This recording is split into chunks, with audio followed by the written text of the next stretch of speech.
मंगल आधार, जय सेवक नर होते हैं तो भव सागर से पार।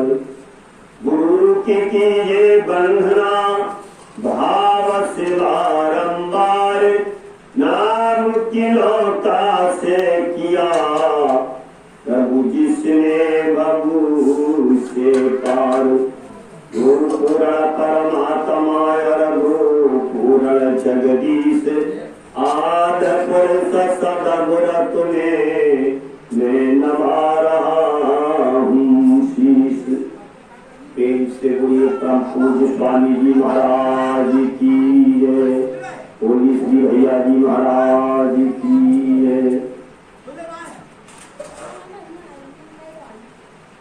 उपस्थित सभी के लोग मैं भले आपके समक्ष रखूंगा, उससे पहले दो चार कुछ बातें हैं। जैसे भैया जी हमारे बीच में मौजूद हैं, वो आपको सत्संग के बारे में समझाएंगे। देखिए, अभी प्रधान जी ने आपके सामने एक बड़ा अच्छा भजन सुनाया था कि हमें परमात्मा के प्रति जब प्यार होता है तो हमें कुछ करना नहीं पड़ता, सब काम गुरु करते हैं। और ये बात वास्तव में सही है, लेकिन हमें केवल समर्पण करना पड़ेगा। एक भजन गाते हैं कि कौन कहता है भगवान आते नहीं, लेकिन कोई मीरा के जैसे गाते नहीं। मीरा जैसा प्रेम किसी ने किया, हनुमान जैसी भक्ति किसी ने की।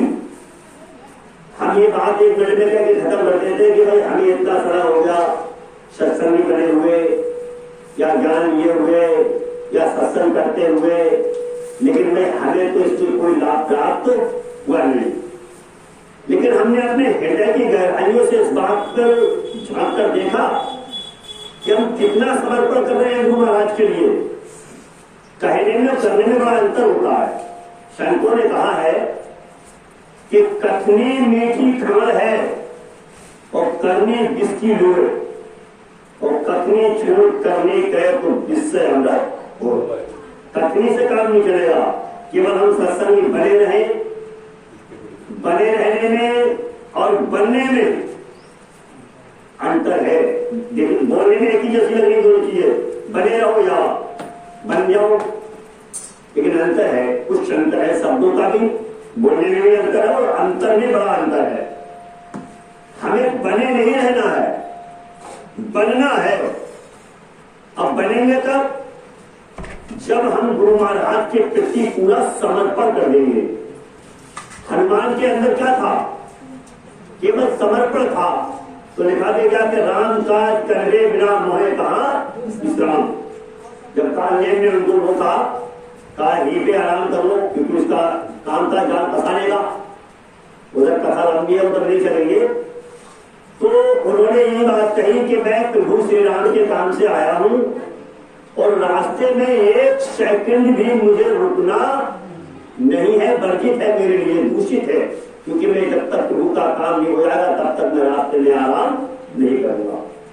तो हम इस बात पर कितना अमल करते हैं कि हमें गुरु दरबार से कोई आज्ञा मिलती है, भैया जी महाराज अपने मुखारबिंद से कोई आज्ञा देते हैं, या जो भी जिस संत से जुड़े हैं उनके दरबार से कोई आज्ञा मिलती है, तो कितना अमल करते हैं। 8 दिन की आज्ञा मिलती है, 2 दिन भी नहीं जाते। और जीव जब तक ही सुरक्षित है, जब तक ही गुरु की कृपा रहेगी उस पर। जिस प्रकार से लक्ष्मण जी रेखा को खींच गए थे और माता जानकी से कह गए थे कि माता इस रेखा के बाहर मत निकलना, अगर निकलोगी तो फिर मेरी कोई गारंटी नहीं होगी। और आखिर कोई हुआ, जब रावण लेने पहुंचा भिक्षा को, तो वो रेखा के अंदर से भिक्षा डाल रही थी। रावण आगे बढ़ रहा था, बीच में आग की लपट चल रही थी। रावण उसको स्पर्श नहीं कर पाया। और जब स्वयं रावण की हिम्मत नहीं थी, देखिए बात यहाँ बड़ी विचित्र आ रही है। रावण की हिम्मत नहीं थी कि वो रेखा के अंदर प्रवेश कर जाता, लेकिन माता के पास शक्ति थी उस रेखा को लांघने की। तो माता ने विचार नहीं किया और उस रेखा को लांग दिया और फिर आप सब लोगों ने देखा नाटक के माध्यम से क्या हुआ। तो ऐसे ही यहां पर भी है, किसी भी राक्षसी या आसुरी शक्ति की औकात नहीं है जो गुरु भक्त पर किसी भी प्रकार का अटैक करे। ये मैं गद्दी के माध्यम से दावे के साथ कह सकता हूं, किसी की भी नहीं। लेकिन हमारे पर हमें ये आदेश मिला हुआ है गुरु महाराज से, कौन सा, कि हम भक्ति करें या ना करें, कि बुरा भला जो गुरु भक्त कभी में रखना जाए। तो हम उस बात में रह जाते हैं कि भाई हमने तो नाम डाल लिया, गुरु जी ने कही कि चौथे जन्म तक नहीं जाएंगे, तो जाना है तो बाम में सही, बाम है तो बाम में सही, बाम है तो बाम में सही, यानी चौथे तक काम हो जाएगा। तो हम खाम में क्यों झंझट में पड़े, क्यों मैया जी के समूह में, क्यों हरी मैया के चक्कर में रहे, हमारा तो चौथे जन्म तक फिर नहीं काम हो जाएगा। तो हमें आज्ञा है कि हम उस पर लांग सकते हैं, और जब लांगोगे, आज्ञा तो है लांगने की, लेकिन लांगोगे तो हाल क्या होगा, जैसे सीता मां का हाल हुआ ना, ऐसे हमारा भी होगा। तो हमें गुरु की आज्ञा में ही रहना है। जितनी भी जो भी गुरु की आज्ञा आ गई, गुरु की आज्ञा जाए।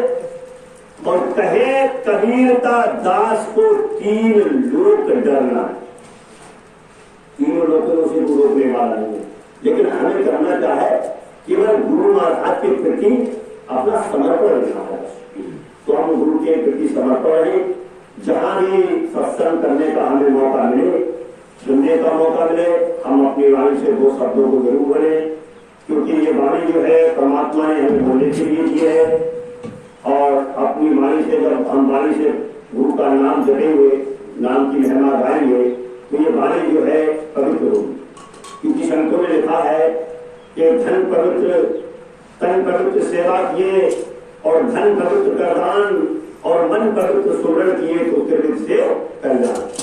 जब हम वाणी से कुछ बोलेंगे तो मन पवित्र होगा, तो सुमरण में अपने आप मन लग जाएगा। ये छोटा सा वजन है, मैं आप लोगों को समझ सुनाऊंगा, क्योंकि ये बड़ा विचित्र समय है, हमें बार बार नहीं मिलता। तो लिखा संतों ने कि अरे नरका